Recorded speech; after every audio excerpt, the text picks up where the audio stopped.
Madame, Monsieur, bonjour. Le pacte mondial sur les migrations a formellement été adopté par 164 pays membres de l'ONU, ni vote ni signature par un simple coup de marteau. Le pacte mondial sur les migrations a été adopté. Le texte se décline en 23 points destinés à renforcer la coopération internationale pour une migration sûre, ordonnée et régulière. Il doit encore être approuvé le 19 décembre prochain à l'Assemblée générale des Nations Unies. Alors avec nous depuis Marrakech, Belaouvi, chef de section migration au secrétariat des Nations Unies. Merci Monsieur Belaouvi d'accepter notre invitation.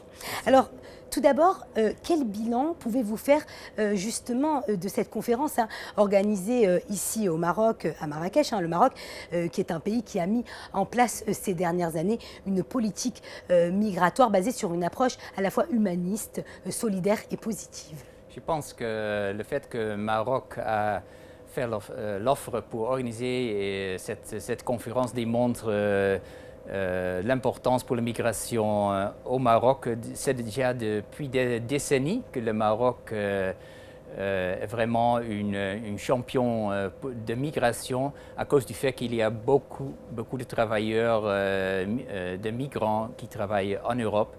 Et la protection des migrants est une priorité importante. Maintenant, la dynamique a changé pas mal. Ça veut dire qu'il y a beaucoup de migrants qui non seulement traversent par Maroc pour aller à Europe, mais aussi s'installent à Maroc. Et c'est pour ça que cette nouvelle loi, je pense, a aussi donné une possibilité pour les nouveaux arrivés pour s'intégrer, s'installer.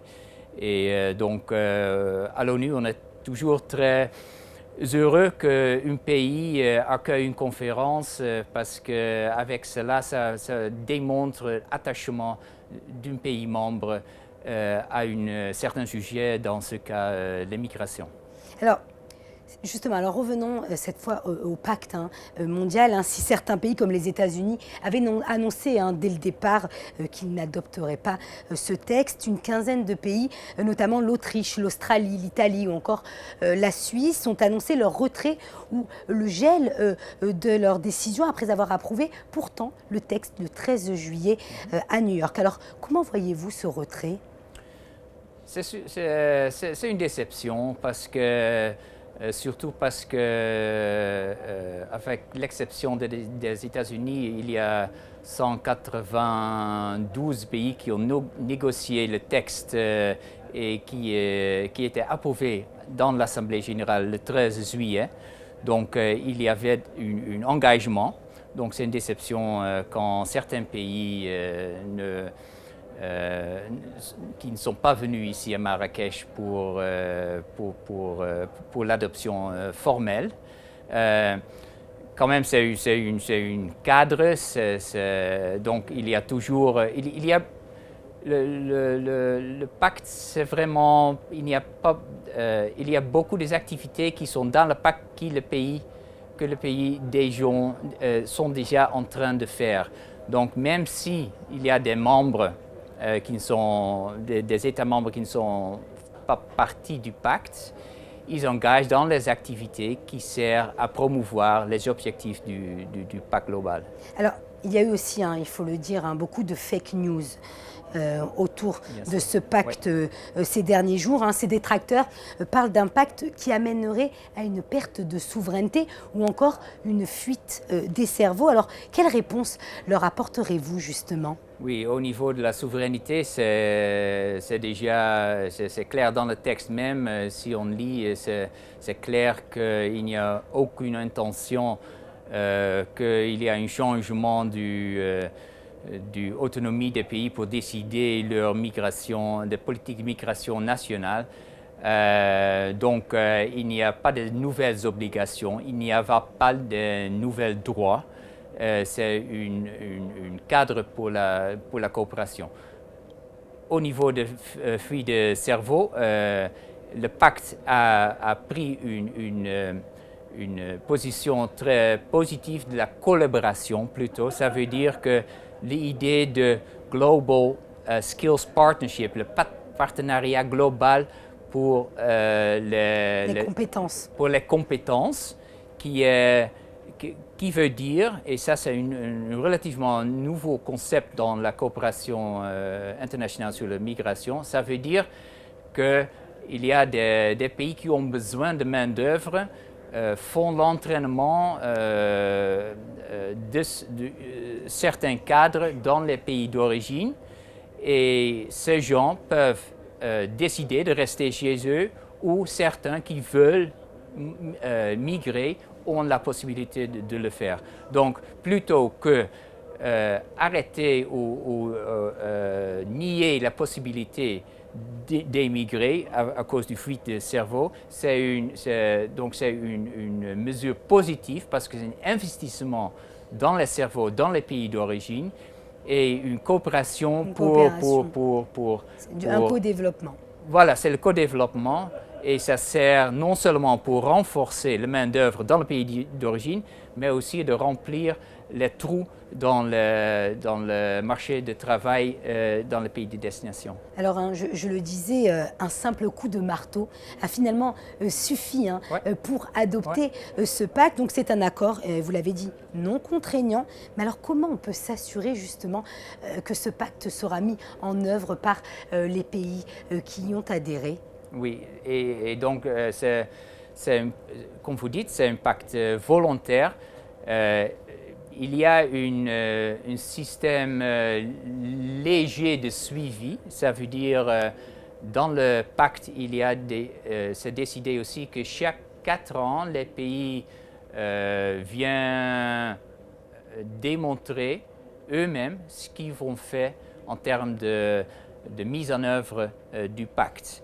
C'est chaque 4 ans, c'est une réunion régionale, et chaque 4 ans, il y a une réunion globale.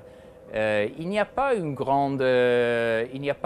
système de monitoring, parce que le système de monitoring, c'est plutôt ce qui accompagne l'agenda 2030. Ça veut dire la grande agenda de développement qui est adoptée par les pays membres en 2015, parce que ces pactes, et c'est important de souligner, ce n'est pas un instrument isolé du agenda de développement. Ça fait partie du agenda de développement. Par exemple, l'objectif 2 parle des root causes, des raisons de base pour la migration, pour les améliorer.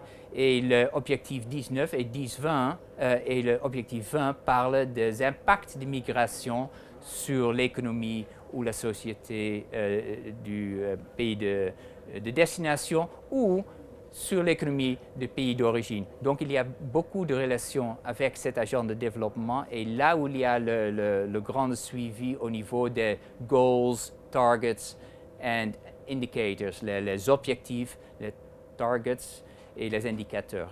Alors, qui seront justement les principaux partenaires de ce pacte pour cette mise en application? C'est tout le système des Nations Unies au niveau des programmes, des agences qui vont supporter la mise en œuvre. C'est l'Organisation de migration internationale, l'OIM, voilà, merci, qui va être le leader pour la mise en œuvre. Ce qui est très important, que ça soit fait, bon, non seulement par les États membres, parce que c'est leur pacte, ce n'est pas le pacte des agences, quoi.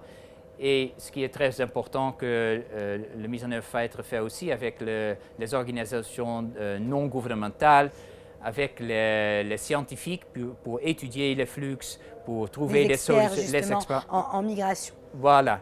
Et donc, il y a beaucoup de parties non gouvernementales qui vont être partie de la mise en œuvre, quoi.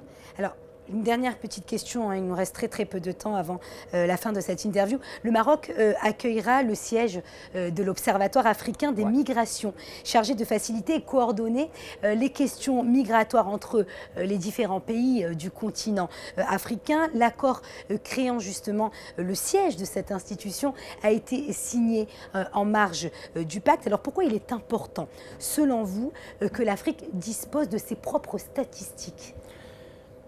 Parce que quand on regarde dans le monde les problèmes de collection de données, on doit constater que l'information, les statistiques de base sur l'immigration ne sont pas vraiment disponibles en Afrique. Je pense que c'est loin de, c'est pas encore c'est moins de 60% des pays en Afrique qui ont les données sur le chiffre de migrants, ce sont les femmes ou les hommes ou les âges ou le pays d'origine et destination. Donc il y a un manque de données, même si les données sont collectionnées par le recensement, par exemple. Merci Belaouvi. Je rappelle que vous êtes chef de section de migration au secrétariat des Nations Unies. Merci d'avoir répondu aux questions de Métiers 1 TV. Merci à vous pour votre fidélité. Restez avec nous. L'information se poursuit sur votre antenne. Portez-vous bien.